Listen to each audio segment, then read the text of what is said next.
Заведующая обсервационным отделением Диана Читанава всегда держала двери своего кабинета открытыми, и в любое время сюда мог войти человек, нуждающийся в поддержке или совете.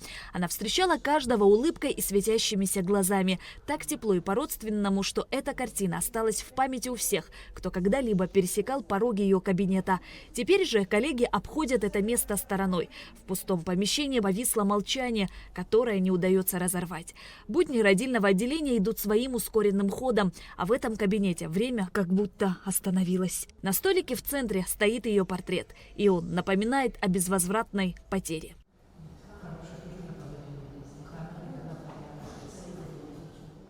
Лиана Ачба и Диана Читанава были очень близкими друзьями. Лиана до сих пор хранит в памяти их первую встречу. Декабрь 1993 года, когда в едва обживаемом после пожара Сухумском роддоме железнодорожной больницы среди хаоса и острой нехватки кадров появилась тихая, собранная и удивительно сильная фигура Дианы Абрамовны. Мало было врачей, акушер-гинекологов. Ко мне приводят женщину и говорят, это Диана Абрамовна, она бывший главврач Ачимчирского родильного дома. Вот, хотела бы с нами работать. Я, конечно, была счастлива, учитывая, что Диана Абрамовна имела немалый стаж работы в Белоруссии. Она закончила Белорусский мединститут, и там осталась работать, там замуж вышла, и там работала, и очень активно работала. С тех пор она спасла десятки жизней, матерей и новорожденных. Это стало ее немым признанием. Диана Читанава нередко приходила на работу в глубокой ночи, не щадя ни сна, ни сил. Ее спокойная решимость и умелые руки в самых критических моментах становились и границей между трагедией и счастьем. Диана Абрамовна не любила хвалебных слов в свой адрес и всегда их избегала.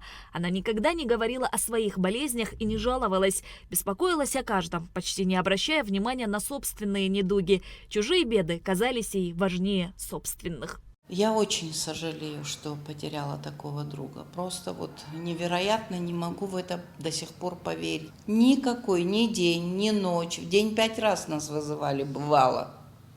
Ни один раз этот доктор был верен своей профессии.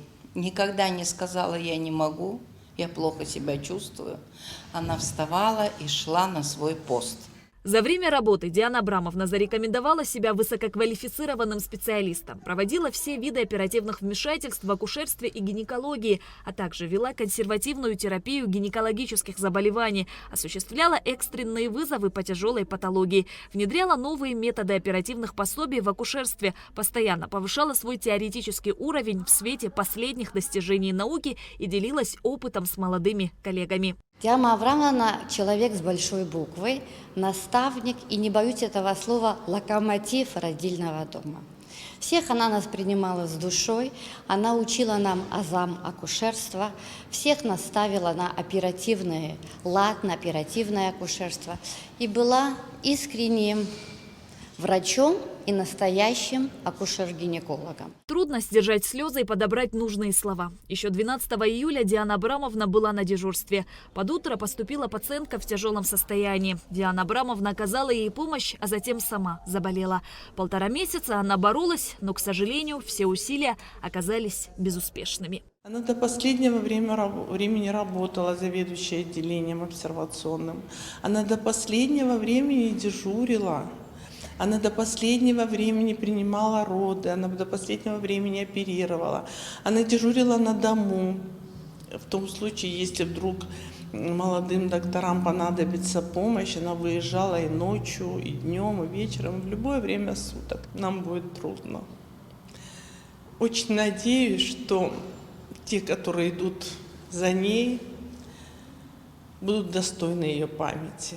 Врач высшей категории, заслуженный врач Абхазии Диана Читанава 55 лет посвятила любимому делу. Вырастила 2 сыновей, была бабушкой 3 внуков. Надежная опора и мудрый пример для семьи и коллег. Ее доброта и профессионализм навсегда останутся в сердцах тех, кому посчастливилось с ней работать и дружить.